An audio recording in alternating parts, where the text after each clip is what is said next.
Um passo em frente, dois passos atrás.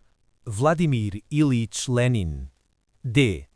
Dissolução do grupo Yuzhny Robochi. A forma como se dividiram os delegados sobre a questão do CO poderá parecer fortuita, mas tal opinião seria errada. Para a dissipar, afastar-nos-emos da ordem cronológica e examinaremos imediatamente um incidente que, embora tenha acontecido no fim do Congresso, está estreitamente ligado ao precedente. Este incidente é a dissolução do grupo Yuzhny Robochi. Contra as tendências iskristas em matéria de organização, coesão absoluta das forças do partido e supressão do caos que as fraciona, levantaram-se aqui os interesses de um grupo que, enquanto não havia um verdadeiro partido, tinha feito um trabalho útil, mas que se tornou supérfluo depois de se ter organizado o trabalho de modo centralizado. Em nome dos interesses de círculo, o grupo Yuzhny Robochi tinha tanto o direito de conservar a sua continuidade e inviolabilidade como a antiga redação do Iskra. Em nome dos interesses do partido, este grupo devia submeter-se à transferência das suas forças para as organizações correspondentes do partido.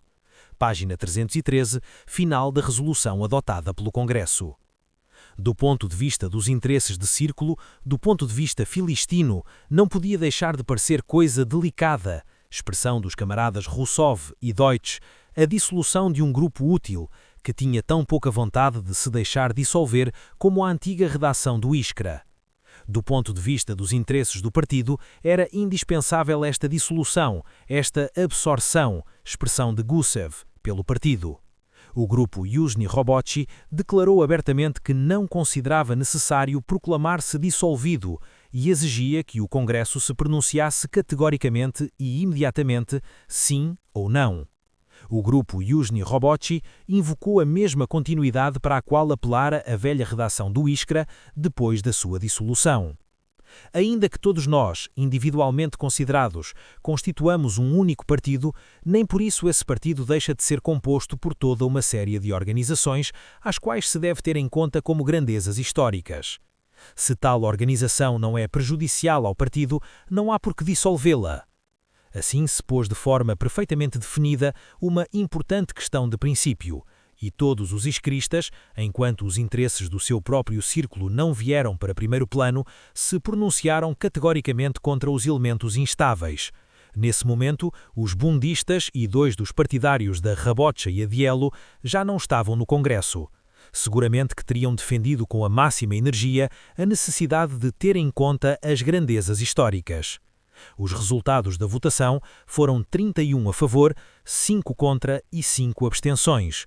Os 4 votos dos membros do grupo Yuzhny Robochi e mais um voto, a julgar pelas suas anteriores declarações, página 308. Um grupo de 10 votos, francamente hostil ao plano de organização consequente do Iskra e defendendo o espírito de círculo contra o espírito de partido, desenha-se muito claramente. Durante os debates, os iskristas põem esta questão justamente no plano de princípios, ver o discurso de Lang, página 315. Pronunciam-se contra o trabalho artesanal e a dispersão, recusam-se a ter em conta as simpatias de alguma organização e declaram abertamente: se há 1 ou 2 anos ainda os camaradas do Yuzhny Robochi se tivessem identificado mais estritamente com os princípios, a unidade do partido e o triunfo dos princípios do programa que aqui sancionamos, teriam sido conseguidos mais cedo.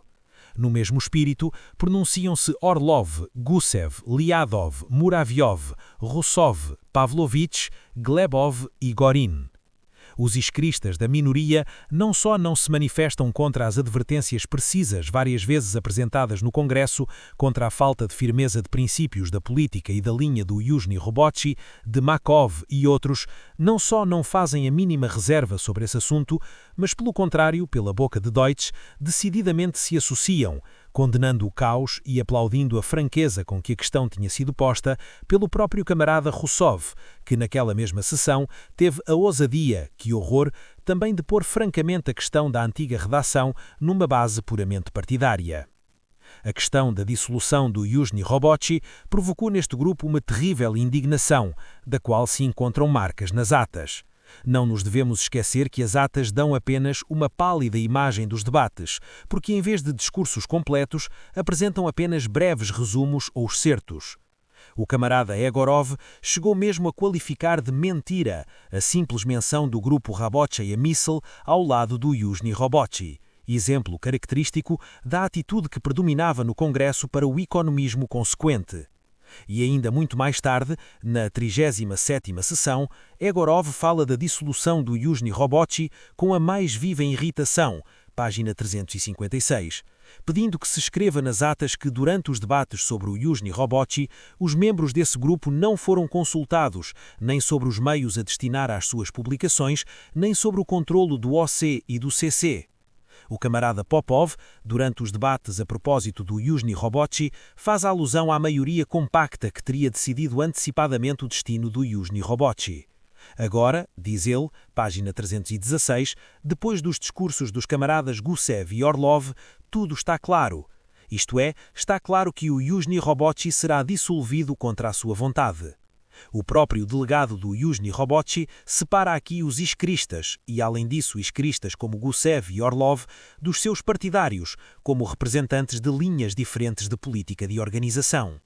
E quando o atual Iskra apresenta o grupo Южный Рабочий e também provavelmente Makov como iskristas típicos, isso só nos mostra com precisão o esquecimento dos acontecimentos mais importantes, do ponto de vista desse grupo, e o desejo da nova redação de apagar os indícios que assinalam os elementos que serviram de origem à chamada minoria.